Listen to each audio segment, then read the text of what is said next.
All right, New York Knicks beat the San Antonio Spurs 124 to 113, and the Knicks are the Emirates NBA Cup champions for this year. And congrats to New York. New York just outplayed us out there in this game, to be honest. I'm about to look at the numbers for the first time. We'll get into the player stats here in a second, but I feel like Mitchell Robinson is obviously the biggest flash player. He had the biggest impact in the fourth quarter. I haven't quite looked at the player stats, but I think I heard one of the announcers say Mitchell Robinson had 10 offensive rebounds in the game, and he probably did. It definitely felt like it. He was just destroying us on the offensive glass, just on the glass in general. And again, congrats to the Knicks. They just outplayed the Spurs. Really good game for them. I'm not going to come out and say both teams weren't playing to win. I know when the Spurs beat OKC last game, a bunch of OKC fans were saying this is just a meaningless regular season game and OKC didn't try to win and this and that. I'm not going to say that about this game. The Spurs were trying their hardest to win. The Knicks were trying their hardest to win. Not like an NBA Finals game. They weren't just, diving on the floor and just playing reckless basketball out there, but they played hard. They played serious basketball, and the Knicks just outplayed the Spurs. So again, have to give the Knicks all the credit there. This is our lead chart here, just kind of showing what teams had the lead when they had the lead. New York's the royal blue, Spurs are the black, of course. This is the first quarter. Kind of a back and forth game in the first quarter. Knicks came out and led for the first half of it. If you see right here, this is a 5-point lead. So nobody had a bigger lead than 5 points. It was a little bit of a back and forth effort in the first quarter. Here's your second and third quarter. Spurs came out and just kind of controlled the meat of the game, at least for the second and third quarter. The Knicks didn't have a lead at any point. If you see right here, it looks like the Knicks were able to tie the game right there, but weren't able to get the lead going into the third quarter. The Spurs lead got as big as 11 points. I want to say we were up 11 right here in the third, and then, just have to give the Knicks credit. Mitchell Robinson came in some point here in the fourth, and you started getting crazy offensive rebounds, just crazy rebounds in general, and he was able to give the Knicks just a big boost of energy and really help them get out in front and help them win the game, to be honest. Coming down, New York had 124, we had 113. Speaking of rebounds, they had 59, we had 42 rebounds. It's so rare for any team to out-rebound the Spurs, but the Knicks were able to do it this game. We had Luke Cornett, we had Wemby out there. This is the second game of us having all of our players healthy, so we're still learning how to mesh together, to be fair, but it's just our fault. There's no one else to blame but our own players. I heard somebody make the point that Wemby needs to learn not to go after every shot and try to block every single shot that's out there, because this game was a good example. Wemby's going up, trying to block shots, and Mitchell Robinson comes in behind and he's able to clean up the offensive glass where, in hindsight, it would be better if Wemby would have blocked out Mitchell Robinson, maybe learn how to just stand in the paint and just be up vertical, almost like how Tim Duncan would do. Duncan would get a lot of his shot blocks before players could even get the ball over their head. Duncan just stripping them down low and making plays just based on his verticality. Duncan wasn't the most athletic player. He wasn't jumping out of the gym to block shots, but he would just use his length and just use his verticality to block a lot of shots. And Wemby can kind of learn how to do that. I'm sure he'll get better at it as time goes on. But again, he would go up for those shot blocks, and then Mitchell Robinson would come in because Wemby's not able to box him out when he's going up for those blocks. And Mitchell Robinson would come in from the back end, and then, that 59 rebounds, we only have 42. So credit to Karl-Anthony Towns, credit to Mitchell Robinson. We're about to get into player stats in a second. I don't know how many rebounds Mitchell Robinson had, but I did hear on the broadcast, one of the announcers said he had 10 offensive rebounds, which is just insane. The Knicks have 7 steals. We have 4. Knicks have 8. Knicks have 10 turnovers. We have 8 turnovers. It was just really high-level basketball if you were able to watch the game. Both teams are playing really clean out there. It was really clean offense. Again, not a lot of turnovers, 18 turnovers between both the teams combined. Knicks shot 47% from the field. We shot 41%. We're 36% from 3. Knicks are 37%. We did outshoot them at the free throw line, 77 to 73%. But everything here, other than the field goal percentage, nothing is too glaring. They were, 5% better than us from the field. They did outshoot us. It felt like the Knicks just kind of out-executed us even without the offensive rebounds in the fourth quarter. I say this about the Spurs. I think we're as talented as any team in the NBA. We can match up talent for talent with any team, OKC, Denver, New York, whoever you want to put out there. The Spurs have comparable talent to any team in the NBA. We just don't have the chemistry some of these other teams have. If y'all remember the play, I think it was the second quarter, Jalen Brunson, he's out beyond the three-point arc. He kind of does a pump fake. He goes to his little step-through move. Looks like he's going to shoot a floater, and OG Anunoby cuts back door, and Jalen Brunson throws him a great pass. OG gets an easy dunk on the back line of the defense, and that's just from years of playing together. They know where they want the ball. Cat knows where Jalen Brunson wants the ball. Jalen Brunson knows where Micheal Bridges is going to be. Micheal Bridges knows where Josh Hart's going to be. They just all played really well together as a team. Same thing for the Thunder, same thing for the Nuggets, where you don't see that with the Spurs quite yet. Everyone's still trying to build chemistry. This is only the second game. We've had our whole lineup out there healthy, so the Spurs are still trying to learn how to build the chemistry together. And I'm sure the Spurs will have better have better chemistry going into the playoffs than we have right now. But building chemistry sometimes takes a year or two. We may not.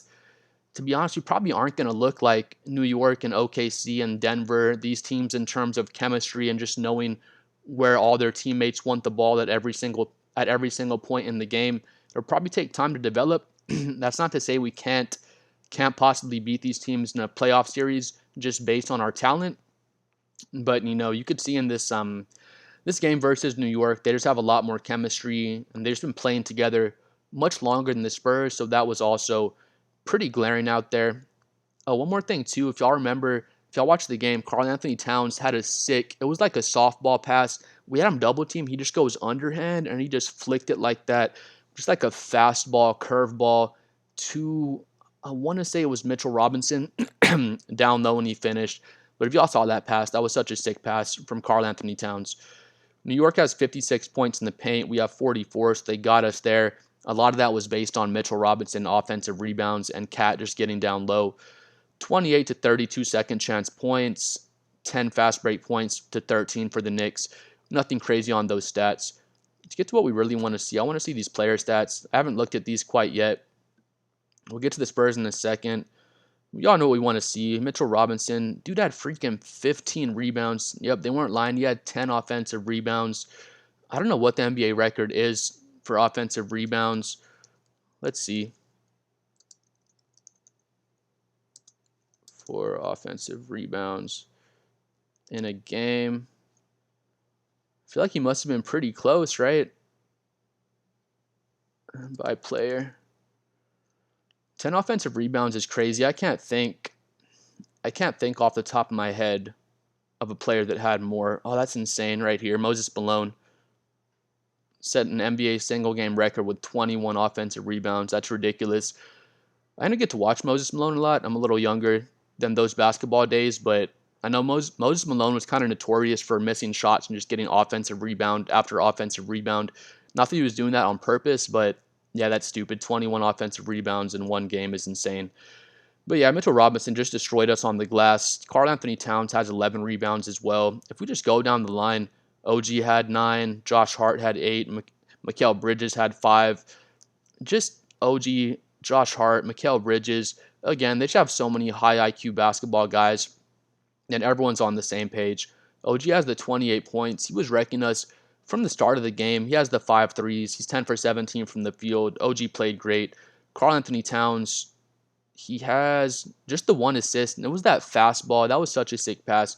If y'all know the pass that I'm talking about, Cat played good. Josh Hart, again, 8 rebounds and 11 points. He's weirdly like a double-double threat at the shooting guard position. He was close to another double-double. Micheal Bridges has an off shooting night, but he has the 11 points, 5 assists. He had, a decent impact out there on the game. He's always playing good defense. Jalen Brunson, we did a great job on him. Stephon Castle was matching up on him a lot of the time. Brunson shoots 27 shots to score 25 points. It's honestly absolute ass. If you have more shots than points, it's just not good efficiency, to be honest. He's 1 for 5 from 3. He does have the 8 assists, the 4 turnovers. We did a great job on Jalen Brunson, so we can give ourselves credit there. Moving on to the Spurs stats. Harrison Barnes is 0 for 4 from 3 again. He was shooting horrible from 3 in Las Vegas, so hopefully that was just a Las Vegas thing. He's shooting like 50% from 3 on the season. That's probably dropped off after these past few games, but he was due. He was due for a few off games, so he had those in Las Vegas. Luke Cornett, the 14 points, 6 rebounds. Luke does a great job out there. He does a great job of just playing drop coverage. He does a great job of breaking up lob passes and just being a backline defender. De'Aaron Fox has 16 points, 9 assists. He does have the 5 turnovers, so didn't do a good job taking care of the ball tonight. Vassell has the 12 points, 4 for 14. Just an off night for Vassell shooting-wise. Stephon Castle's been so impressive out there. He'll be inefficient. He only had 2 turnovers this game, so that's good to see him taking care of the ball. He's been a bit less turnover prone since De'Aaron Fox got back, and we have Dylan Harper out there as well to kind of take some pressure off Stephon Castle when he comes out of the game. But man, I love Stephon Castle. I think all the Spurs fans love Castle, but he has 15 points on 15 shots. Again, just really bad efficiency. We'll call it what it is. He does hit 1 for 3, so anytime Steph can make a 3, we're always really happy to see that. Does get the 5 free throw attempts. Stephon Castle gets absolutely hacked. I didn't see it so much this game, but just game after game, he just gets fouled so much. He goes up and finishes strong through contact, and instead of getting rewarded with an and one, they just don't give him any foul calls. I hate to say it, but Castle needs to learn how to flop. He needs to exaggerate contact, and I just hate to say that because I love to see players play strong through contact, but you see, I don't want him to turn into Anthony Edwards. I hope he does talent-wise, but you see Anthony Edwards, Ant-Man's like 24, 25 now. He plays strong. He finishes strong through contact, and he just doesn't get all these free throw attempts that like Luka and SGA and some of those higher level players or some of those players that are leading the league in free throw attempts. Anthony Edwards doesn't get those calls because he plays strong through contact and doesn't flop and exaggerate contact. And, it's sad to see. People would say, Castle doesn't get those calls because he's a second-year player. When he was a rookie, they said the same thing. He's a rookie. He's not going to get those calls as a rookie. And, again, I would compare him to Ant-Man, not style of play-wise, but they both drive really strong. They both finish strong through contact. And Anthony Edwards is like 10 or 11 in free throw attempts per game. And he should definitely be higher if he would exaggerate contact. And, just sad to say. But Stephon Castle has a really good game. Other than his efficiency, he has 15 points and 12 assists, only the 2 turnovers. So, double-double. Stephon Castle is a pretty amazing playmaker, to be honest. I don't know if amazing is the right word. He doesn't make insane reads. He throws cross-court passes a lot, and those get intercepted a lot, but he's getting better at doing that. And, again, he gets in the paint. He gets 2 feet in the paint pretty much anytime he wants to. And when you have 2 feet in the paint, you're going to be able to get some pretty high assist numbers just by drawing all that attention. But De'Aaron has 9 assists. Stephon Castle has 12 assists. They were doing a great job just setting up our players out there. Keldon, 3 points. He's 1 for 3, 4 rebounds. Just a bit of an off night for Keldon. It's all good, though. Champagne has 3 points, only knocks down 1 3. As a team, we were 14 for 39 from 3. 36%, it's pretty league average, but it felt like we were really off. As a team from 3. Wemby 7 for 17, 2 for 6 from 3. Just our whole team was pretty lackluster energy-wise, to be honest. Other than Dylan Harper had 21 points, 7 for 14. He's 50% from the field, and he's 5 for 7 from 3. So impressive. He knocks down the 5 threes. This is his career high.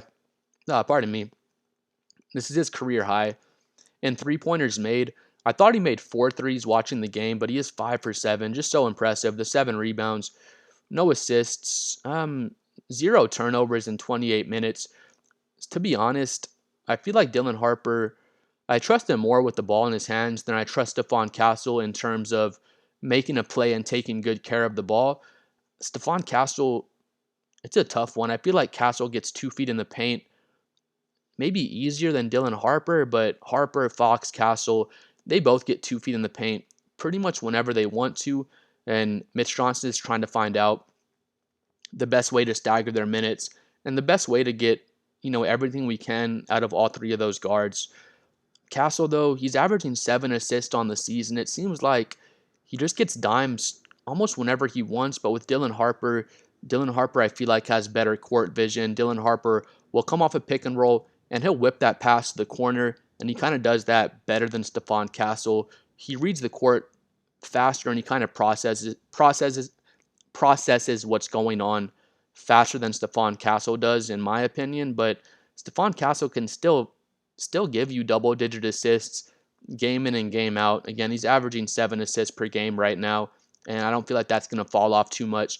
Probably going to finish the season averaging 6 or 7 assists with how much he has the ball in his hands. And you see Dylan Harper knocking down the 5 threes. So it's looking like Dylan Harper is going to do a good job playing off ball. He hasn't been struggling playing off ball, but he's really dynamic with the ball in his hands as well. But the Knicks beat us. They just outplayed us out there. I felt like we were pretty lackluster, energy-wise, and I'm happy we lost the game, to be totally honest. As a Spurs fan, I'm happy we lost. Felt like we were going to win the game by the end of the third quarter. The Knicks get the lead in the fourth quarter. Again, that's not to take anything away from the Knicks. The Spurs, we were playing to win. We were trying our hardest to win the game. Knicks just outplayed us. They got all the offensive rebounds, and we lost the game. So I give 100% of the credit to the Knicks. They just beat us in the game.